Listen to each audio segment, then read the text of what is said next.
हम सब लेडीज़ के साथ अक्सर यही होता है ना, सुबह से शाम तक बस काम काम और काम। कभी तो लगता है कि 24 घंटे भी कम पड़ रहे हैं। हम घर भी संभालते हैं, बच्चों को भी देखते हैं और फिर ना खुद के लिए टाइम ही नहीं बचता। लेकिन क्या आपने कभी सोचा है कि कुछ औरतें घर का सारा काम खत्म करके भी इतनी रिलैक्स कैसे रहती हैं? वो कोई जादू नहीं करती, बस कुछ स्मार्ट हैक्स अपनाती हैं। आज की वीडियो में मैं आपके साथ अपने वही टाइम मैनेजमेंट सीक्रेट शेयर करने वाली हूँ, जिससे आपकी लाइफ आसान हो जाएगी। तो चलिए वीडियो स्टार्ट करते हैं। हेलो एवरीवन, कैसे हैं आप सब? उम्मीद करती हूँ आप सब ठीक होंगे। मैं भी बिल्कुल ठीक हूँ।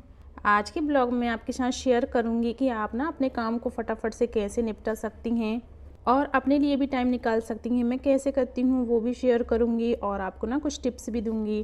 तो स्टार्ट करते हैं।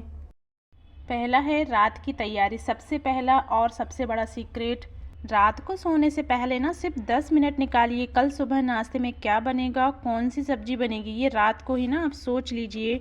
जब आप रात में ही सोच लेती हैं कि सुबह नाश्ते और लंच में क्या बनेगा, तो इससे सुबह उठकर ना क्या बनाऊं वाली जो टेंशन है ना वो ख़त्म हो जाती है। और अगर सुबह ऐसी सब्जी बनानी है जिसमें ज़्यादा कटिंग चाहिए, जैसे गोभी, बीन्स या ना मटर छीलना, तो उसे रात को ही करके एयर टाइट कंटेनर में रख दें।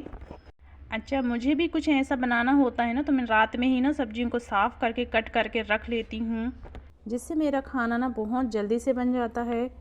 इसके अलावा अगर आपको ना अगले दिन अगर राजमा, छोले या कोई दाल बनानी हो, तब भी आप उसे ना रात में भिगो कर रख दिया करें। और दूसरा ना, इस बात पर भी टाइम ख़राब होता है कि बच्चे क्या पहनेंगे और आपके हस्बैंड के जो ऑफिस के कपड़े हैं ना वो कहाँ हैं, या आपको कहीं जाना है तो खुद क्या पहनना है, ये सोचने में भी ना काफ़ी टाइम वेस्ट हो जाता है। अच्छा, मुझे कहीं जाना होता है ना, मुझे पता होता है, तो मैं रात में ही अपने कपड़े जो है ना वो निकाल के रख लेती हूँ।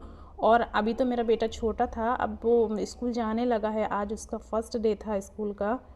रात को ही मैंने अपने बेटे की ड्रेस और सॉक्स निकाल कर रखा हुआ था। छोटी सी ये हैबिट ना हमारी सुबह की टेंशन को कम कर देती है। तो रात को ही सबके कपड़े निकाल कर एक जगह रख दें। अगर किसी कपड़े पर ना प्रेस करना, आयरन करने की ज़रूरत है, तो आप उसे रात को ही करके रख दें। सुबह की भाग दौड़ में ना ये बहुत ज़्यादा राहत देता है। एक और हैबिट जो आपको रात में ही करना चाहिए, जब हम सुबह गंदे किचन में कदम रखते हैं ना, तो चिड़चिड़ापन होता है और काम करने की जो स्पीड है ना वो कम हो जाती है। तो रात को सोने से पहले ना सिंक खाली करें और बर्तनों को ना उनकी जगह पर लगा दें। किचन की जो स्लैब है ना उसे पोंछकर सोया करें। सुबह चमकता हुआ किचन देखकर ना आप ज़्यादा फ्रेश और एनर्जेटिक महसूस करेंगी। तो रात की तैयारी का मतलब ये नहीं है कि आप देर रात तक जाकर काम करें। बस सोने से पहले 15-20 मिनट खुद को दें और अपने घर को दें। इससे सुबह जब आप सोकर उठेंगी तो आपको ये नहीं लगेगा कि आप काम के पीछे भाग रही हैं, बल्कि आप अपने दिन को कंट्रोल कर पाएंगी। दूसरा टिप है कामों का ग्रुप बनाना। इसका मतलब एक जैसे कामों को एक साथ जोड़ना, ताकि आपका समय और एनर्जी दोनों बचे। जब हम बार बार एक काम छोड़कर दूसरा काम करते हैं ना, तो हमारा दिमाग थक जाता है। किचन में बार बार खड़े होने के बजाय कामों का ग्रुप बनाएं, यानी हफ्ते भर के लिए अदरक, लहसुन और मिर्च का पेस्ट ना एक साथ बनाकर रख लें। अगर आप सुबह की सब्जी काट रही हैं ना, तो उसी समय दोपहर की सलाद या रात की जो सब्जी की तैयारी है ना वो भी कर लें। चाकू और चॉपिंग बोर्ड को ना बार बार धोने और निकालने का समय भी बचेगा। और अगर एक मसाले का डिब्बा खाली हुआ है, तो उसी वक्त चेक कर लें कि और कौन से डिब्बे भरने के लिए हैं। सारे डिब्बे ना एक साथ भर लें। और कपड़े सूखने के बाद ना उन्हें बेड पर ना छोड़ें। एक साथ बैठकर सारे कपड़े फोल्ड करें और जो प्रेस करने वाले हैं ना उन्हें अलग करके एक ही बार में आयरन करें। इससे बार बार प्रेस गर्म करने से ना बिजली और आपका समय दोनों बचेगा। इसके अलावा अगर आप डस्टिंग कर रही हैं तो ना पूरे घर की डस्टिंग एक साथ ख़त्म करें। ऐसा ना करें कि एक कमरा साफ़ किया और फिर झाड़ू लगाने लगी। अगर आप किचन का स्लैब पोंछ रही हैं तो उसी कपड़े से ना डाइनिंग टेबल और फ्रिज का दरवाज़ा भी पोंछ दें। एक ही बार में सारा गीला काम निपट जाएगा। कामों का ग्रुप यानी टास्क बैचिंग का सीधा सा मतलब है एक बार में एक ही तरह का काम करना। जैसे अगर आपने झाड़ू पकड़ी है तो पूरे घर का झाड़ू एक बार में ही ख़त्म करें, ना कि आधा झाड़ू लगाकर आप चाय बनाने चली जाएं। और जब आप बार बार अपना फोकस बदलती हैं ना, तो शरीर ज़्यादा थकता है। ग्रुप बनाकर काम करेंगी तो आप खुद हैरान रह जाएंगी कि जो काम पहले ना 3 घंटे में होता था, वो अब 1.5 घंटे में ही ख़त्म हो रहा है। तीसरा है सफाई का स्मार्ट तरीका। सफाई के लिए ना पूरा दिन खराब करने की ज़रूरत नहीं है। मोबाइल में 15 मिनट का अलार्म लगाएं। जब हमें पता होता है हमारे पास सिर्फ 15 मिनट है ना, तो हमारा दिमाग और हाथ बहुत तेज़ी से काम करते हैं। इसे एक चैलेंज की तरह लें। इन 15 मिनट में पूरे घर को ना डीप क्लीन नहीं करना है, बस बिखरे हुए सामान को उनकी सही जगह पर पहुंचाना है। जब आप हर रोज़ सिर्फ 15 मिनट एक छोटी सी जगह को देती हैं ना, तो घर कभी कबाड़ खाना नहीं बनता। फालतू के सामान को हटाएं। इन 15 मिनट में जो भी ऐसी चीज़ देखें जो टूट गई हैं, जिसका इस्तेमाल नहीं हो रहा है ना, जो बेकार के कागज़ हैं, उन्हें तुरंत डस्टबिन में डालें।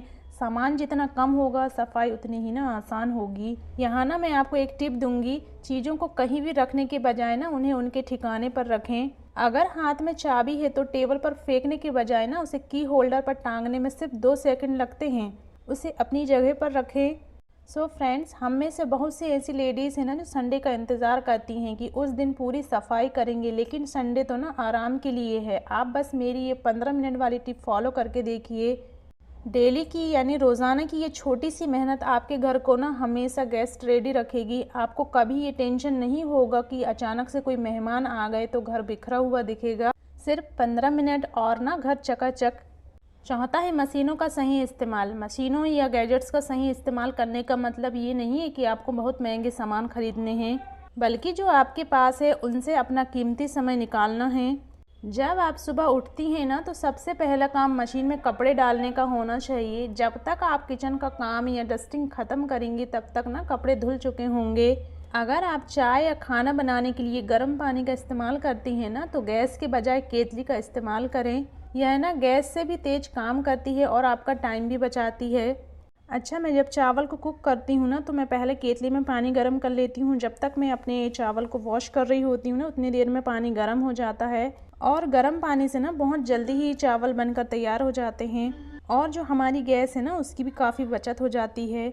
और जब कुकर में सीटी आ रही हो या ओवन में कुछ बेक हो रहा हो ना, उस समय को खाली ना छोड़ें। उस 5 से 10 मिनट के गैप में आप सिंक के बर्तन को धो सकती हैं या फ्रिज साफ़ कर सकती हैं। अच्छा, एक और टिप मैं ना यहाँ आपको दूंगी। जब हम लोग ना वॉशरूम से नहा कर निकलते हैं तो हमारी वॉशरूम जो होती है ना, वो गीली होती है, तो उसे साफ़ करने में ज़्यादा टाइम नहीं लगता है। साथ ही साथ उसे भी साफ़ कर लिया करें। स्मार्ट किचन टूल्स का इस्तेमाल करें। प्याज या टमाटर काटने में ना हाथ से 5 मिनट लगते हैं, लेकिन एक छोटे से मैनुअल या इलेक्ट्रिक चॉपर से ना वही काम 30 सेकंड में हो जाता है। मिक्सर ग्राइंडर सिर्फ मसाले पीसने के लिए नहीं, बल्कि इडली, डोसा बैटर या ज़्यादा मात्रा में ना प्यूरी बनाकर रखने के लिए इसका स्मार्ट इस्तेमाल करें, ताकि रोज़ रोज़ की ना जो झंझट है वो ख़त्म हो जाए। और साथ ही ना गैजेट्स की देखभाल भी करें। अगर ना मशीन ख़राब होगी तो आपका काम 2 गुना बढ़ जाएगा।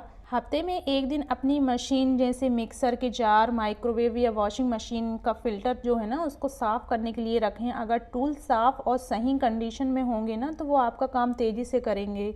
अगर आप बच्चों के लिए स्नैक्स बना रही हैं तो चूल्हे पर खड़े होकर तलने के बजाय ना एयर फ्रायर या ओवन का इस्तेमाल करें। इससे आप किचन की गर्मी से भी बचेंगी और ना उस वक्त में कोई दूसरा काम भी निपट पाएगा। सो फ्रेंड्स, हम गैजेट्स खरीदते तो हैं, पर अक्सर ना उनका पूरा फ़ायदा नहीं उठाते। स्मार्ट हाउसवाइफ वही होती है ना जो मशीन को अपने लिए काम पर लगाती है, ना कि खुद मशीन की तरह काम करती हैं। अगर आपके पास कोई छोटा सा चॉपर भी है ना, तो उसका इस्तेमाल रोज़ करें। अपनी उंगलियां और समय को थोड़ा आराम दें और इन टूल्स को ना अपना दोस्त बनाएं। तो ये थे कुछ छोटे लेकिन बहुत असरदार तरीके जिनसे आप अपने घर को ना स्मार्टली मैनेज कर सकती हैं। मुझे कमेंट में ज़रूर बताइएगा कि इन चारों में से कौन सी टिप आपको सबसे अच्छी लगी, या फिर आपके पास भी कोई ऐसे स्मार्ट ट्रिक है जो आप फॉलो करती हैं। लिखकर ज़रूर बताइए, क्योंकि आपकी एक टिप ना किसी और बहन की मदद कर सकती है। अगर आपको ये वीडियो अच्छा लगा हो, मेरी कोशिश पसंद आई हो, तो इसे लाइक करना मत भूलिए। अपने फ्रेंड और फैमिली के साथ शेयर ज़रूर करें। और हाँ, अगर आप मेरे इस छोटी सी फैमिली का हिस्सा बनना चाहती हैं तो चैनल को सब्सक्राइब करके ना बेल आइकन ज़रूर दबा दें। मिलते हैं अगले और हेल्पफुल वीडियो में। Okay, bye bye, take care.